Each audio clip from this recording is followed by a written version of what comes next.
Сайн байцгаана уу? Сонсож байгаа өдрийн мэндийг хүргэе. Та яг одоо Монголд болсон үнэн бодит гэмт хэргийн талаар ярьдаг сувгийг сонсож байна. Энэхүү хэргийг сэрэмжлүүлэг болгоо хүүднээс хүргэдэг бөгөөд нэрсүүд нууцлагдсан байдаг тул та бүхэнд ойлгомжтой байлгаа хүүднээс түгээмэл нэрсээр орлуулан хүргэж байна. Өнөөдрийн ярих хэрэг маань бас бидэнд одоо маш том сургамж өгөхөөр нэгэн хэрэг байгаа. Тэгээ та бүхэн хэрэгээ дуустал нь сонсороо гэж хүсье. Тэгээ мөн манай сувгийг дэмждэг сонсдог хүмүүс байх юм бол сувгтаа нэг дээрээ суугаад агаарай гэж хүсмээрээ мөн үзэж байгаа видеогоо лайклаад өгөх юм бол надад одоо маш том тус нэмэр болж гинэ гэсэн үг ээ. Ингээд бүгдээрээ хэрэгтэй орцгоё. 2022 оны 7 дугаар сарын дунд үе өдөө орон нутагт байрлах нэгэн далай энгийн үзэсгэлэнтэй үнэхээр сайхан харагдаж байлаа. Зуны намуухан өглөө эхлэхээс хэдхэн цагийн өмнө тэнд цугласан хүмүүсийн хинэнч хэдхэн мөчийн дараа нөхцөл байдал өөрчлөгдөнө гэж төсөөлөөгүй байсан юм. Тэдний ихэнх нь бөөгийн тахилгын ёслолд оролцохоор аймгаас холын замд бол ирсэн хүмүүс байв. Ёслол нь 7 сарын 14-ний орой эхэлж 7 дугаар сарын 15-ны орой буюу 2-3 цагийн орчимд дууссан. Хүмүүс бөөгийн тахилгын ёслолд оролцсныхоо дараа хаалтын арга хэмжээ болгоод тухайн газарт хорхог хийж идээд хөгжим тавиад бүжиглээд ярилцаад бас тодорхой хэмжээний архит арсыг хэрэгэлсэн байдаг. Шүүхийн материалд дурдсанаар тухайн орой 2 шилж виски, архи болон вино уусан болохыг тухайн газарт тэсэн хүмүүс бүгд ижил мэдүүлсэн байдаг. Ингээд энэ үдэш тэнд байсан хүмүүсийн дунд шүүгдэгч Б болон түүний эхнэр болох гэрлээ бага насны хүүхдийн хамт байжээ. Хинч тэднийг сүүлчийн удаа тухайн газарт инээлдэж хөхөрлөлтөөд ярилцаад байж байгаа гэж бодоогүй. Ингээд тухайн шөнө хүмүүс нь бүжиглэн бүжиглээд, уухан уугаад, унтхан унтаад ингээд хэвэн л одоо орой үргэлжилсэн.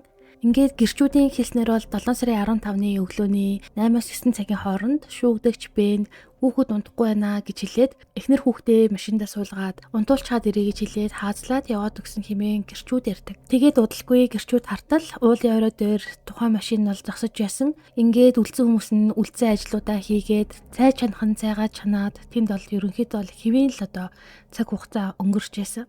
Гэрчүүдийн ярьж байгаагаар бол шүүгдэгч Б эхнэр хүүхдтэйгээ уулын орой дээр 1 цаг орчим тухайн газарт зогссон хэмээн мэдүүлдэг. Ингээд хүмүүс юмаа игээд байж байтал гинэт одоо их хэмжээний дуу чимээ гарахаар нь хүмүүс бүгдээрээ гайхаад тухайн зүг рүү харсан. Гэтэл шүүгдэгч Б-гийн машин уулын уруу уруудаад явж байхыг нь хүмүүс харсан.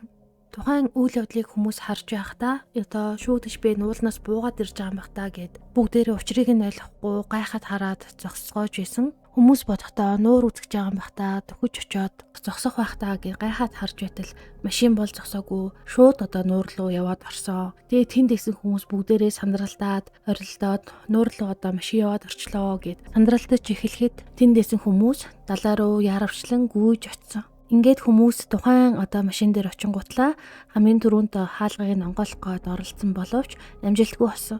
Учир нь хаалга нь бол онгойхгүйсэн. Тэгээд машины ихэнх хэсэг нь усан дотор ороод машин усаар бол дүүрч эхэлсэн. Тэгээд тухайн ус нь болохоор ногоон өнгөтэй одоо сайн харагдахгүй, доодгон сайн харагдахгүй тийм ус байсан байлээ. Тэгээд хүмүүс гараараа тэмдрээд үзтэл жолоожийн талын цонх хагас сонгорхой байсныг нь ашиглаад эхлээд бага насны хүүхдийг нь машинаас гаргаж авч чадсан. Мөн удалгүй шүүгдэгч Б машинаас татаж гаргаж чадсан. Гэвч машинд одоо нэг хүн үлдсэн байсан. Тэр хүн нь бол шүүгдэгч Б-гийн эхнэр болох гэрлээ байсан. Тухайн үед машины бүхээг нь бүхэлдээ усан давтан байсан бөгөөд дотор нь юуж харагдахгүй болсон талаар гэрчүүд ижил утгатай мэдүүлэг өгсөн. Тэгээд тэнд исэн хүмүүс арай хийж гараараа тэмтрээд зүйлдээ бүр хөлөөрөө тэмтрээд хайсан тухайга гэрчийн мэдүүлэгт ярьсан байдаг. Ингээд эцэст нь гэрлийг машины арын судлаас олоод татаад гаргаад ирсэн. Гэрлээ гэрэг дээр гаргаж ирсний дараа тэнд исэн хүмүүс хиймэл амьсгаа хийж амь насыг нь аврахын тулд бүхий л одоо чаддаг мэддэг зүйлийг хийж оролцсон байна. Гэвч харамсалтай нь энэ үйлдэл нь хичээлд одоо чармаалт нь бол талаар болсон. Тэгээд хэсэг хугацааны дараа тэнд исэн хүмүүс үнэхээр одоо аимшигтай зүйлтэй нүүр тулахаас өөр аргагүй болсон.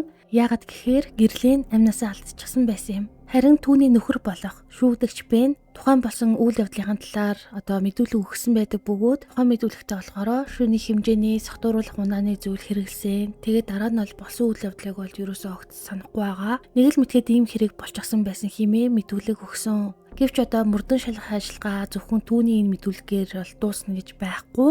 Тэгээ яагаад машин нь шууд нуур руу орчихсан юм бэ? Тухайн үед одоо жолооч нь буюу шүүгдэгч бэ нь яг юу хийж байсан бол эсвэл одоо энэ автомашин нь гэмтэлтэй болоод зогсоох ямар ч боломжгүй болоод нуурын ус руу орсон юм болов гэх мэтчлэн хүмүүсийн асуултанд одоо хариултыг хайж эхэлсэн. Энэ харамсалтай үйл явдал болохоос өмнө шүүгдэгч бэ нь уулын орой дээр нэлийн удаа буюу 1 цаг орчим зогссон. Тэгээ эннийхээ дараа шууд нуурын ус руу одоо чиглэж яваад нуурын ус руу орсон байгаа. Тиймээс мөрдөн шалгах ажиллагааны гол асуудал нь одоо шүүгдэгч бэгийн сэтгэл санааны асуудал. Мөн одоо автомашинд техникийн гэмтэл байсан уу?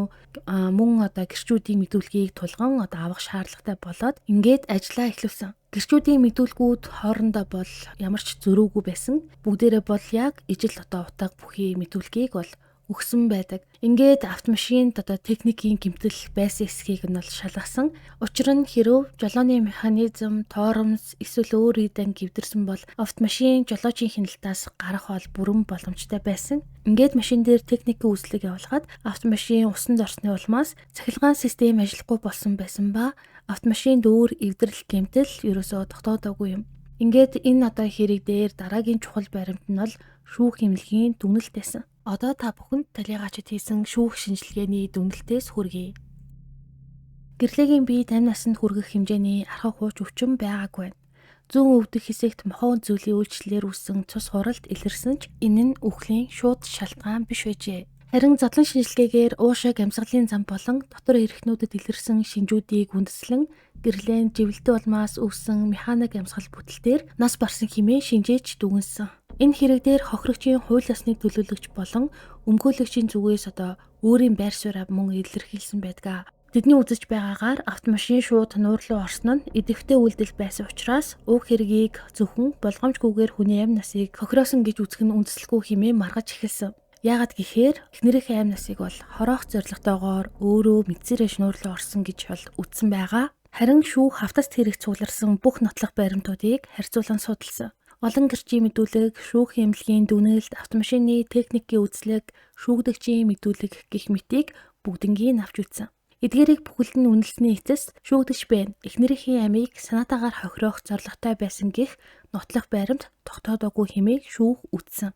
Өөрөөр хэлбэл тэрээр сотруулах ундаа хэрэглэсэн үедээ өөрийн болон бусдын амь насанд аюултай үйлдэл хийж түүний улмаас хүний амь насыг хохироосон хэмээн үзсэн байна. Ийхүү шүүх хэрэгт цугларсан бүх нотлох баримтыг үнэлсний үндсэн дээр шүүгдэгч бэг эрүүгийн хуулийн 16 дугаар зүйлийн нэгдэх хэсэгт зааснаар хүний амь насыг болгоомжгүйгээр хохироосон гэмт хэрэг үйлдсэн гэх гин буруутай хэмээн үзжээ. Улмаар түүнд 3 жилийн хугацаагаар хорих ял оногдуулж уг хорих ялыг нээлттэй хорих байгууллагад илүүлэхээр шийдвэрлэсэн байна. Гэвч шүүгдэгч байна. Өмнө нь ял шийтгүүлж байгаагүй бага насны хүүхэдтэй мөн хэргийн дараа хохирлыг барагдуулахаар арга хэмжээ авсан зэрэг нөхцөл байдлыг харгалзан үтсэн. Иймээс оногдуулсан 3 жилийн хорих ялыг 2 жилийн хугацаагаар хойшлуулах шийдвэр гаргажээ. Өөрөөр хэлбэл тэр даруй хорих ангид явуулаагүй бөгөөд энэ хугацаанд хуульд заасан үүргээ биелүүлэх боломж олгосон. Харин хэрв энэ хугацаанд хүүхдээ асран хүмүүжүүлэх үүргээс зайлсхийх эсвэл санаатай гэмт хэрэг үйлдвэл хойшлуулсан шийдвэр хүчингүй болж хорих ялыг биечлэн эдлэхээр болжээ. Мөн шүүгдэгч бэ хохирогчийн ар гэрт нийтдээ 9 сая 900 мянган төгрөгийн хохирол төлсөн болохыг шүүх тогтоосон. Энэ 9 сая 900 мянган төгрөг бол ерөнхийдөө бол ажил явдлын мөнгө байгаа. Харин баримтаар бүрэн нотлогдоогүй зарим нэхэмжлэгийг нь бол шүүх бол хэрэгсгүй болгосон. Тэгээ үлдсэн одоо асуудлыг нь болохоор иргэний журмаар дахин нэхэмжлэх эрхийг нь хохирогчийн талд үлдээж энэ хэргийг шийдвэрлсэн байна. Нэг ийм харамсалтай хэрэг 2022 оны 7 дугаар сар буюу наадмын одоо яг үеэр наадам дуусч байхад бол ерөнхийдөө бол болсон байна. Тэгээ та бүхэн ч бас энэ хэргийг сонсоод бас өөртөө гэсэн дор бүрний дүгнэлтээ хийгээд явсан байх гэж бодож байна. Ингээд энд хүрээд өнөөдрийн дугаар дуусж байна. Тэгээд намайг үргэлж дэмждэг, урмын үг хайрладаг, намайг ингээд байнга спорт хийдэг та бүхэндээ маш их баярлалаа. Тэгээд дараагийн дугаараар уулзтлаа. Түр баяртай.